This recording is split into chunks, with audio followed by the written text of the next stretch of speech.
This week on IUP News Center, we bring you updated information on Dr. Luis Almeida's Escape the Machine movement. Also, President Driscoll awards the President's Medal of Distinction to a local Indiana resident. Plus, your latest updates in sports and entertainment right here on the IUP News Center.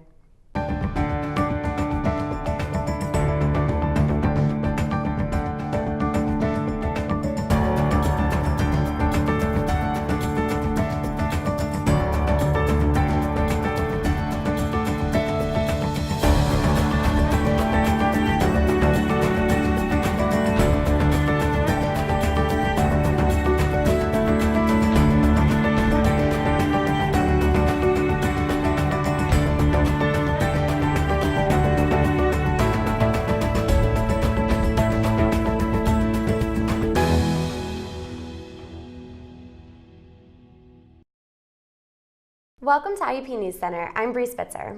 And I'm Jasmine Slaughter. Dr. Luis Almeida is calling on all of us to use technology in moderation. His new campaign, Escape the Machine, is gaining popularity. According to YouGov.US survey of 1,000 Americans, 63% of whom have smartphones and 21% say that they are addicted. Almeida encourages all of us to take a break from technology once in a while, and instead we should promote human interaction, conversation, and community involvement.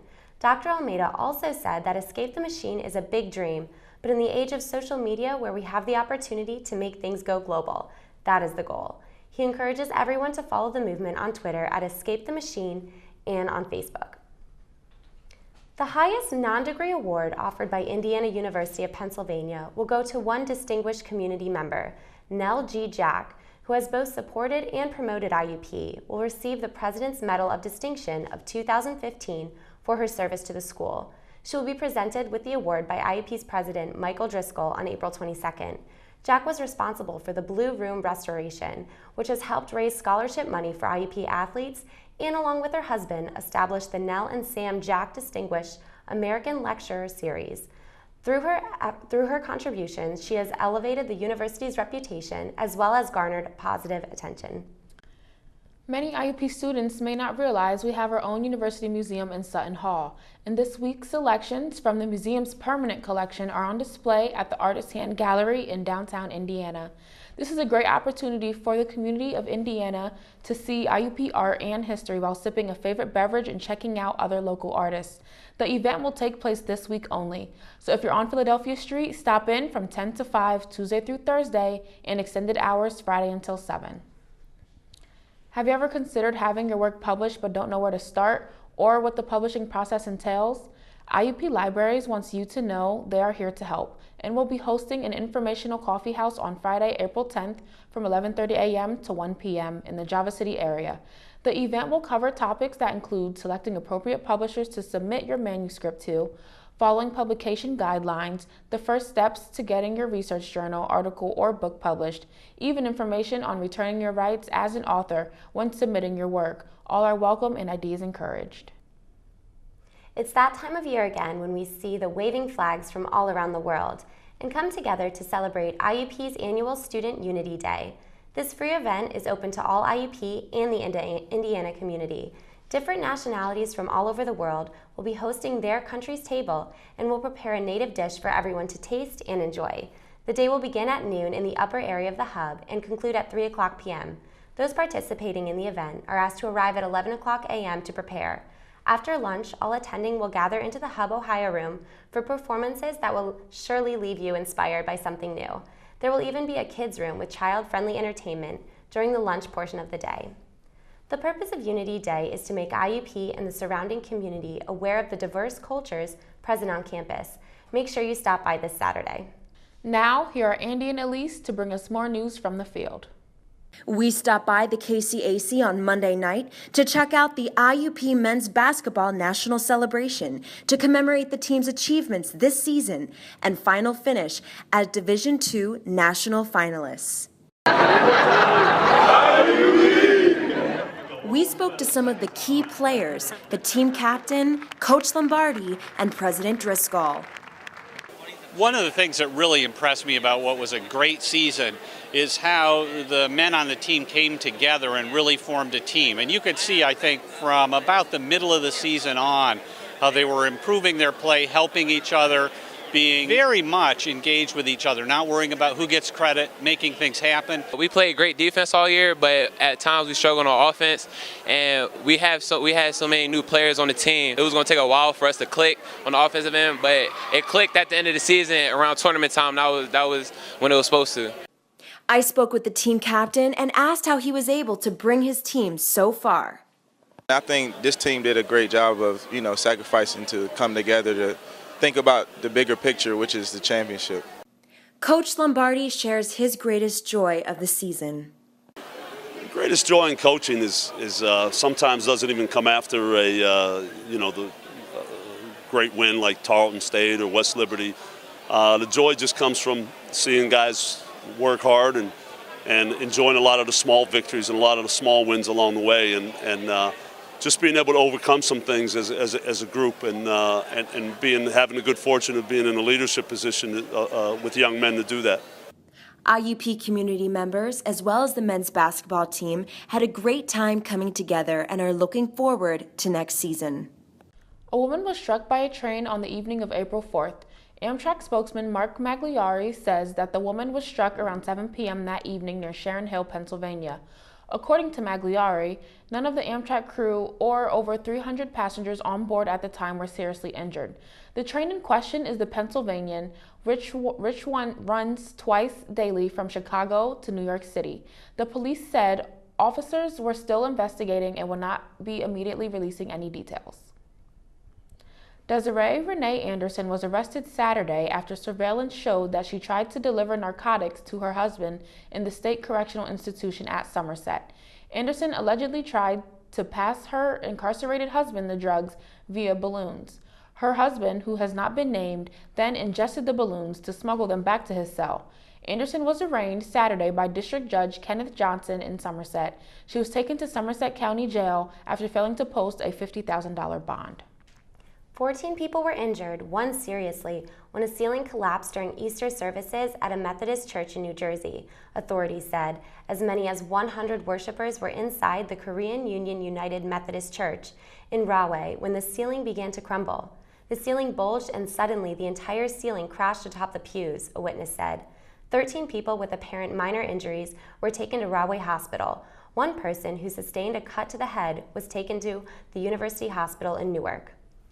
A woman who worked on Jewelers Row in Philadelphia was kidnapped, tied up, beaten, tasered, and robbed before she was left alone at a cemetery Saturday afternoon, police said. They drove around with the woman in the van for approximately an hour, all the while punching, kicking, choking, and choking her with a taser, before dumping her in a cemetery in Darby, Delaware County, according to officials.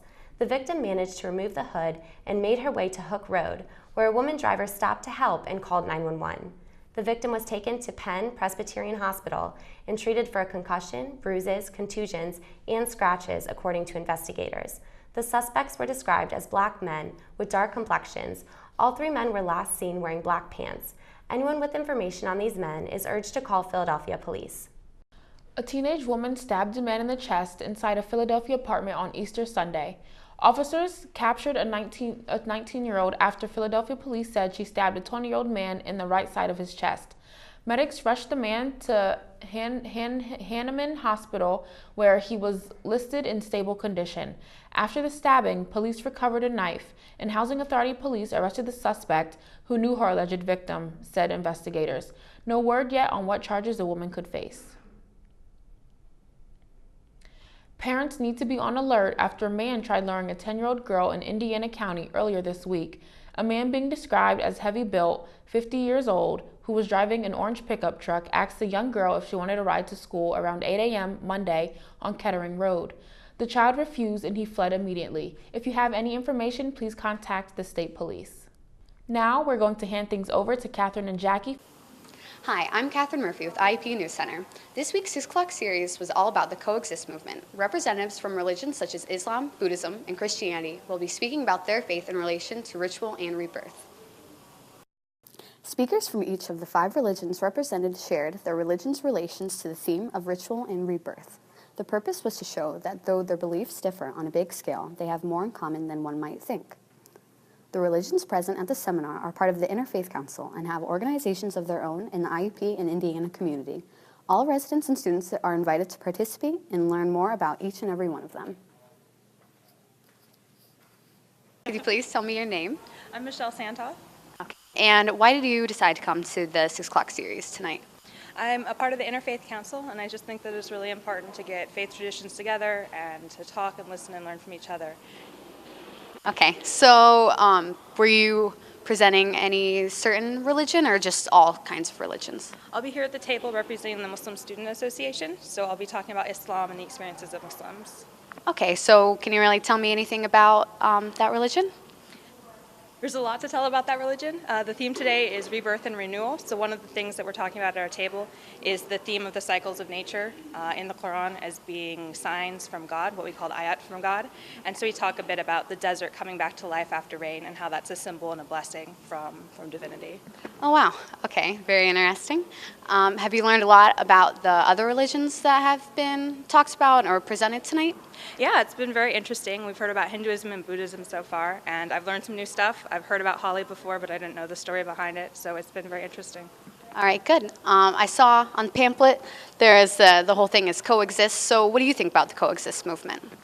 I think that it's important for students and faculty of faith to get together and to be able to talk and support each other and to learn across religions. I think we have a lot to learn from each other and a lot we can teach each other. But I think it's a great idea, and I think programs like this are a great way to get students and faculty talking about this. All right, great. I think that's all our questions, but thank you for talking to us. My pleasure. Alrighty. Every religion has sacred holidays, beliefs, and practices. This seminar on the coexist movement was a chance to learn about and celebrate those differences. I'm Catherine Murphy, and back to the News Center. Thanks, ladies. This weekend, it was raining cats and dogs and bricks. A sidewalk along 9th and Philadelphia streets in Indiana is closed for pedestrian safety after a brick fell from one of the upper floor windows of the community center building. Indiana Public Works Director Dave Fairman said the sidewalk will remain closed until a contractor can inspect the 103-year-old building. This unfortunate incident will kickstart a bigger project that will involve repointing the building's bricks and resealing its windows. Borough officials are now up to the task of looking for funds to service this costly new project. IUP students continue to show their support for Autism Awareness Month. Alpha Xi Delta, a sorority on campus, has several events planned for the month of April to raise money and awareness for the cause. Members will be collecting quarters on campus and throughout the community. The goal is to collect 15,840 quarters, totaling $3,960, before April 22nd. On that day, members will host a quarter-mile event as they attempt to lay a quarter mile of the donated quarters along Philadelphia Street. Alpha Xi Delta also has a 5K run planned on April 25th in Blue Spruce Park. For more information on these upcoming events, email r.m.klippinger@iup.edu or call 484-883-6421. All donations raised throughout April will benefit Autism Speaks. With the dog days of summer just around the corner, officials are beginning to narrow their choices for a proposed dog park in the area. A township official reports that the results of a recent survey have been gathered, and Getty Heights Park is the location being eyed for the park. The results of the survey were mostly positive, and about $60,000 are available for the potential project. The park is said to be around 1 acre in length and have a fenced-in area for both large and small dogs. We will keep you updated on this situation as more details become available. With IU patties finally put behind Indiana, the final arrest numbers have come in and the answers are less than expected. Despite a far greater police presence and stricter rules put in place by law officials and IUP police, arrested around 107 people, almost the exact same number of students arrested during last year's festivities. Despite this, police officials say that things were better overall this year, with a greater number of mounted horses being cited with keeping partiers off the streets. A full report will be given to law officials on Tuesday. No comment has yet been made on whether police will increase or decrease their presence next year. The Oscars were in town. Poise Modeling here at IUP hosted their 6th annual fashion show on April 5th here on IUP's campus. Poise showed the campus their unique twist on the Oscars through their intricate and appealing scenes based off of movie genres. Groups such as IUP's Militia Dance Troupe and Cheney University's Modern Men Modeling Group also made a special appearance performance. Want to see what the campus had to say about the show? Check out their Twitter hashtag #PoiseOscars. NPHC Greek Weekend is underway. The National Pan-Hellenic Council is currently having programs including a pool party, Turn Back the Clocks, Extreme Dodgeball, an Iota Phi Theta probate, and the official NPHC Greek Weekend party. The official Greek Week flyer has been posted around campus as well as social media. IUP student Siani Wiggs told us that she couldn't wait and she's excited to see what's in store. Want more information about Greek Weekend? Follow the NPHC on Instagram at IUP_NPHC. Now we're going to hand things over to Justin Wiley for the latest in sports. Hello, Indiana. I'm Justin with your latest on sports. This week, with the men's NCAA basketball heating up, the Final Four had some people in amazement and others a little disgruntled. With a very physical game between Wisconsin and Kentucky, Wisconsin was able to pull out a win 71-64. On the other side of the bracket, Duke and Michigan State went head-to-head. Overall, Duke, as always, was victorious, leading 81-61. With the championship right around the corner between Duke and Wisconsin, who do you have in your bracket? In other sports news, two of the top teams in the Eastern Conference of the NBA squared off on April 4th. The Bulls on the road to the Cavs. The Cavs racked up a total of 16 three-pointers to take the win at home 99-94. Also in the NHL, the Pens and the Flyers rivalry continues with Philadelphia blocking 46 potential shots by the Pens. The bloodbath of this game resulted in the Flyers winning 4-1. Although the Flyers were eliminated from playoff contention, they still managed to make a complete season sweep over their in-state rivals. Well, that's all I have for the sports this week. Back to you guys in the studio. Thanks, Justin. And now for a look at what's happening in other parts of the world. On Sunday, the Taliban have released a biography in celebration of the 19th year their leader, Mullah Muhammad Omar, assumed power. His weapon of choice, as well as his simple lifestyle, was explained in a 5,000-word biography, which was posted to their website, despite the terrorist group promoting the video. There has been some dispute over some aspects of the leader's life, such as his birth and heritage. The United States has a $10 million bounty on Omar, who has not been seen since 2001. Some analysts believe the biography might have been published in response to the increasing controversy over the Islamic State and other terrorist groups. Tragedy struck on Thursday when a group of al-Shabaab militants stormed the Garissa University College. By the time help could arrive, 147 students lay dead at the hand of the Somali militants, who later claimed responsibility for the attack via their website. On the morning of the attack, in an operation against the infidels, in an audio message, Shabab spokesperson Ali Muhammad said that the massacre occurred because the Christian government of Kenya has been invaded our country.